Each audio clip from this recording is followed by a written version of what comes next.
할렐루야, 2월 11일 목요일입니다. 마태복음 12장 38절부터 50절까지 말씀을 읽고 은혜 나누도록 하겠습니다. 그때의 서기관과 바리새인 중 몇 사람이 말하되 선생님이여 우리에게 표적 보여주시기를 원하나이다. 예수께서 대답하여 이르시되 악하고 음란한 세대가 표적을 구하나 선지자 요나의 표적밖에는 보일 표적이 없느니라. 요나가 밤낮 사흘 동안 큰 물고기 뱃속에 있었던 것 같이 인자도 밤낮 사흘 동안 땅 속에 있으리라. 심판 때에 니느웨 사람들이 일어나 이 세대 사람을 정죄하리니 이는 그들이 요나의 전도를 듣고 회개하였음이거니와 요나보다 더 큰 이가 여기 있으며 심판 때에 남방 여왕이 일어나 이 세대 사람을 정죄하리니 이는 그가 솔로몬의 지혜로운 말을 들으려고 땅 끝에서 왔음이거니와 솔로몬보다 더 큰 이가 여기 있느니라. 더러운 귀신이 사람에게서 나갔을 때에 물 없는 곳으로 다니며 쉬기를 구하되 쉴 곳을 얻지 못하고 이에 이르되 내가 나온 내 집으로 들어가리라 하고 와보니 그 집이 비고 청소되고 수리되었거늘 이에 가서 저보다 더 악한 귀신 7을 데리고 들어가서 거하니 그 사람의 나중 형편이 전보다 더욱 심하게 되느니라. 이 악한 세대가 또한 이렇게 되리라.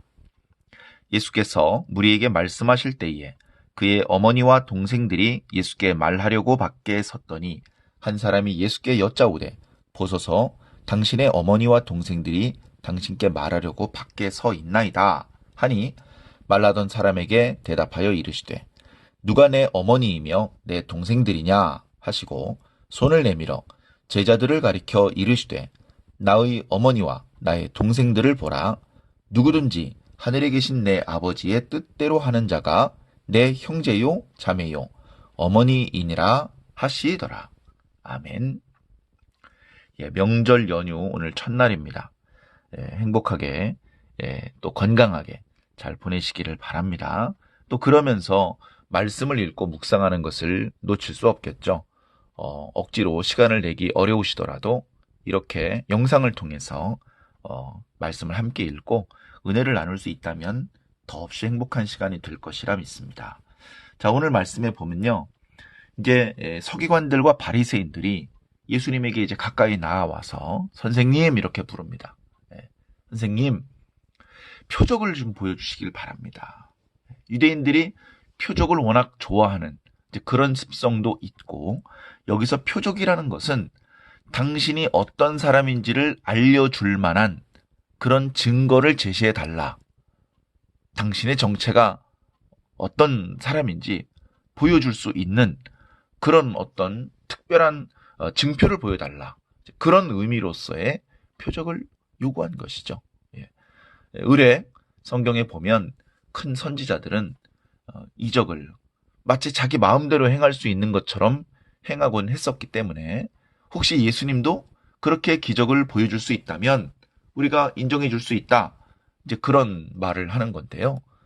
예수님께서는 그런 요구하는 사람들의 마음을 곱게 보지 않으셨습니다. 예수님의 반응은 단호하셨는데요. 악하고 음란한 세대가 표적을 요구하는구나.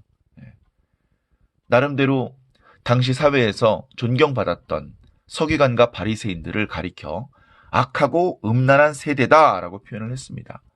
물론 서기관과 바리새인뿐 아니고 그 시대 전체를 통칭한 그런 예수님의 안타까운 마음이 담겨있는 표현이기는 했지만요.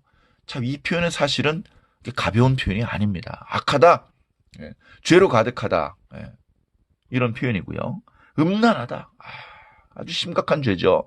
특히 구약의 여러 선지자들은 이 음란하다는 표현, 이런 어떤 상징을 하나님과 하나님 백성 사이에 언약이 깨져버린 그런 이제 상황을 표현을 하는 겁니다. 마치 아내가 남편과의 언약을 깨고 간음을 한 것처럼 음란한 세대라고 하는 것은 더 이상 하나님을 의지하고 하나님만을 믿고 따르지 않고 이것저것 엉뚱한데 한눈을 파는 그런 영적으로 부정한 상태를 지칭하는 표현입니다. 그런데 그 시대 전체가 그렇게 악하고 음란할 뿐 아니라 그 악하고 음란한 세대에 빛과 소금으로 역사하면서 하나님의 말씀을 가르쳐주고 모범을 보여주었어야 할 그런 서기관과 바리새인들이 똑같다, 또 더 심하다.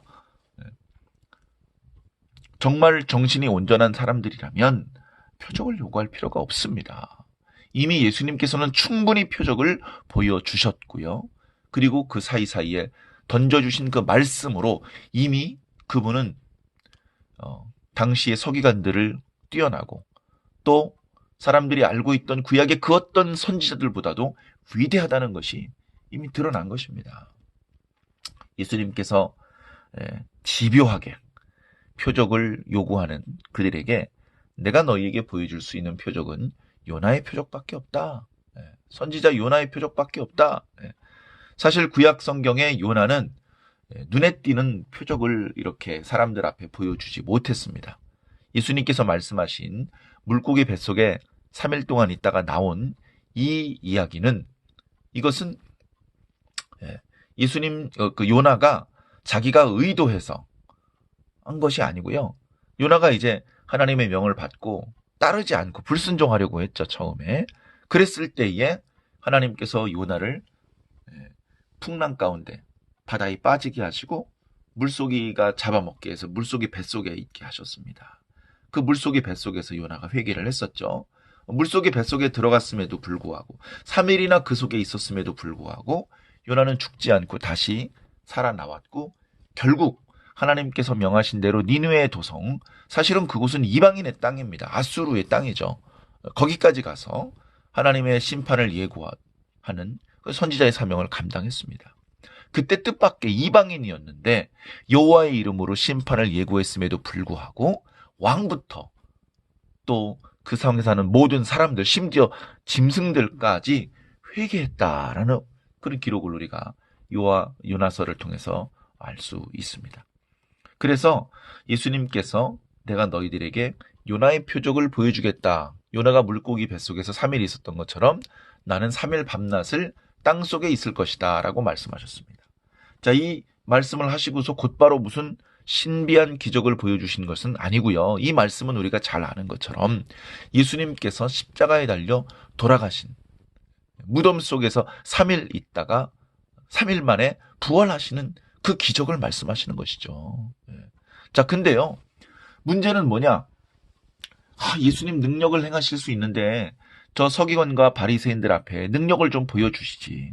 많은 무리들도 지금 보고 있는데 그들 앞에 멋지게 능력을 보여주셔서 그들로 하여금 굴복하게 만들고 많은 무리들이 더 예수님을 신뢰하게 만들어 주시지 왜 그냥 이렇게 말씀하시고 지나가셨을까? 그런데요. 그들은 기적을 본다고 믿을 사람들이 아닙니다. 기적을 보면요. 혹시 다른 기적 안 됩니까? 그 기적은 어제 봤고요. 좀 새로운 기적 없습니까? 결국 기적을 보는 것은 믿기 위해서 보는 것이 아닙니다. 그들은 심지어 예수 그리스도께서 땅 속에 3일 있다가 다시 말해 죽었다가 다시 살아나셨음에도 불구하고 억지로 그것을 믿지 않으려고 그 사실을 숨기려고 했던 사람들입니다. 그렇기 때문에 주님께서 단호하게 악하고 음란한 세대라고 말씀하셨지만 그 결코 지나친 표현이 아니었던 것이죠. 자, 오늘 우리는 어떻습니까? 오늘 우리는 주님의 말씀을 듣고 주님의 능력을 말씀을 통해서 경험하는데 우리는 그것들을 경험하면서 얼마나 주님을 더욱 굳게 믿고 있습니까? 또는 그 사실을 지어낸 얘기다, 옛날 얘기다 그렇게만 생각을 하면서 믿지 않고 있는 것은 아닙니까? 우리 자신들의 모습을 잘 살펴보시기 바랍니다. 말씀을 대하는 우리들의 태도, 그 말씀에 반응하는 우리들의 모습이 어떤 것인지 생각해 보시기를 꼭 부탁을 드립니다. 예수님께서 믿지 않는 세대를 가리켜 심판을 경고하셨습니다. 심판 때에 심판의 날은 반드시 온다.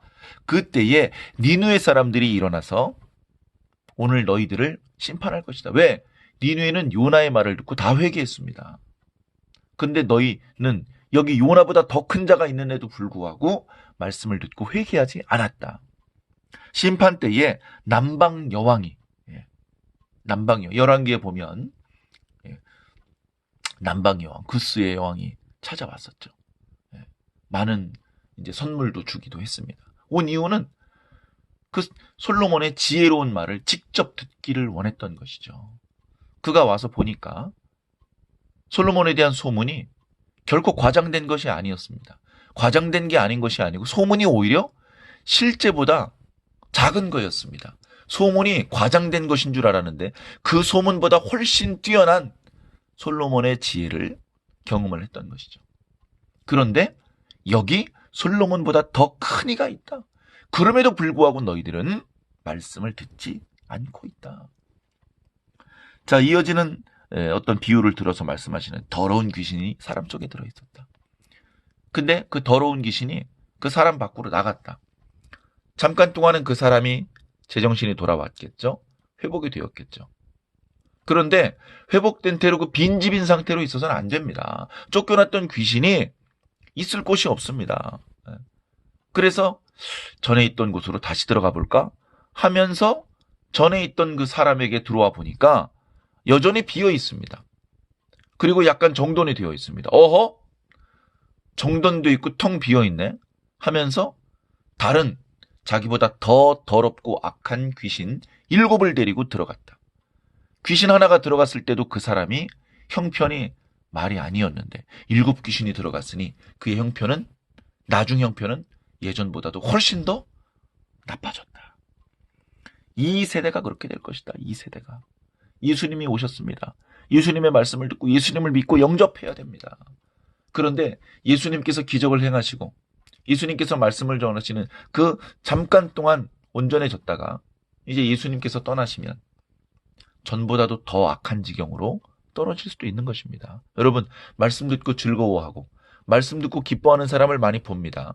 그런데 그 사람이 그 말씀을 통해서 그 사람 속에 있던 더러운 것들이 청소가 되고 악한 것들이 쫓겨난 이후에 그냥 그 비워진 채로 내버려 두면 나중엔 더 악한 것이 많이 들어와서 정말로 엉터리가 돼버리고 말씀을 듣고 기뻐하기 훨씬 이전 그때보다도 더 나빠지는 경우를 종종 봅니다. 여러분, 우리는 어떻게 해야 됩니까? 주님의 말씀을 듣고 주님을 영접해야 됩니다. 우리들의 마음을 비워진 채로 두면 안 됩니다. 예수님을 우리들의 마음에 모셔야 됩니다. 내가 왕이 아니고 예수님을 우리 마음속에 성전의 주인으로 모셔야 됩니다.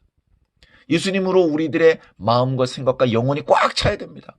마귀가 다시 돌아오려고 해도 빈틈이 보이지 않는 빈집이 아닌 예수님께서 좌정하고 계신 성전으로서 살아있는 역동하고 있는 그런 우리들의 심령이 되어야 마땅합니다. 그렇게 하지 못하면 말씀 참 재미나게 하네. 능력 참 멋지네. 대단하네. 그러고서 도로 마귀의 밥이 될 수밖에 없는 것이죠. 우리들의 믿음을 다시 한번 점검해 보시기를 부탁을 드립니다. 자, 이어지는 말씀에 보니까요. 예수님께서 아직 무리들에게 말씀을 하고 있는데요. 그 장소 가까이까지 예수님의 모친과 동생들이 찾아왔습니다. 마가복음 3장을 보니까요. 왜 그렇게 찾아왔나 봤더니 예수님을 미쳤다고 생각했기 때문입니다. 예수님은 미쳤으니까 형 미친 짓 그만하고 집으로 와. 동네 사람들 그만 괴롭히고 집으로 들어와. 그런 마음으로 온 것이죠. 결코 믿기 위해서, 말씀을 듣기 위해서, 돕기 위해서 온 것이 아닙니다. 예수님의 가족을 알아보는 사람들이 예수님께 이야기를 했습니다. 주님, 말씀 중에 죄송한데요. 아까부터 당신의 어머니하고 동생들이 뭔가 당신에게 할 말이 있는지 밖에서 기다리고 있습니다. 이렇게 이야기를 했습니다. 예수님께서 그 말씀을 듣고 뭐라고 대답을 하셨습니까? 도대체 누가 내 어머니고 누가 내 동생들이냐?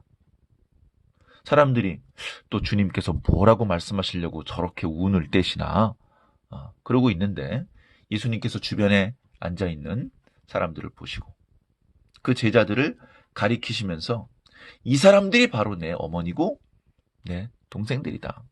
무슨 말씀이냐? 오늘 말씀 맨 마지막 구절이죠. 누구든지 하늘에 계신 내 아버지의 뜻대로 하는 자가 내 형제요, 자매요, 어머니다. 하늘에 계신 내 아버지의 뜻대로 하는 자가 내 가족이다. 여기 있는 내 제자들이 진정한 내 가족이다. 라고 그렇게 말씀하시는 겁니다. 이 말씀은 여기서 처음 하신 것이 아니죠. 우리가 잘 아는 7장 말씀에서도요. 나더러 주여 주여 하는 자가 천국에 갈 것이 아니고 다만 하늘에 계신 내 아버지의 뜻대로 행하는 자가 들어갈 것이다. 말씀을 아는 것이 아니고요. 말씀을 행하는 데까지 나가야 됩니다. 우리들은 어떤 신앙인이 되어야 되겠습니까? 말씀을 들어야 됩니다. 저 멀리 남방 여왕이 말씀을 듣기 위해서 솔로몬의 지혜를 듣기 위해서 오지 않았습니까? 우린 솔로몬보다 더 크시니 예수 그리스도의 말씀을 들어야 됩니다. 듣고 회개해야 됩니다. 저 이방인이었던 니네 사람들도 회개하지 않았습니까? 그리고 그 말씀을 실천해야 됩니다. 당시 사회적으로 무시됐건 멸시받았던, 경제적으로 가난했고 많은 학문을 배우지 못했던 그런 사람들이 예수님의 말씀을 듣고 행하였지 않습니까? 영적으로 예수님의 참된 가족으로 인정받지 않았습니까? 우리가 이렇게 주님의 가족으로 인정받아야 됩니다. 낮에 학교에 아이들이 모여서 놀고 배우고 저녁이 되면 다 뿔뿔이 흩어져서 각자 자기 집에 갑니다. 그래서 가족이 아니면 자기 집에 들어올 수가 없습니다. 우리가 하나님의 집에 가길 원합니까? 하나님의 가족이 되어야 합니다. 우리가 하나님의 나라에 들어가길 원합니까? 하나님 나라 백성이 되어야 합니다. 내가 본질적으로 내가 변해야 됩니다.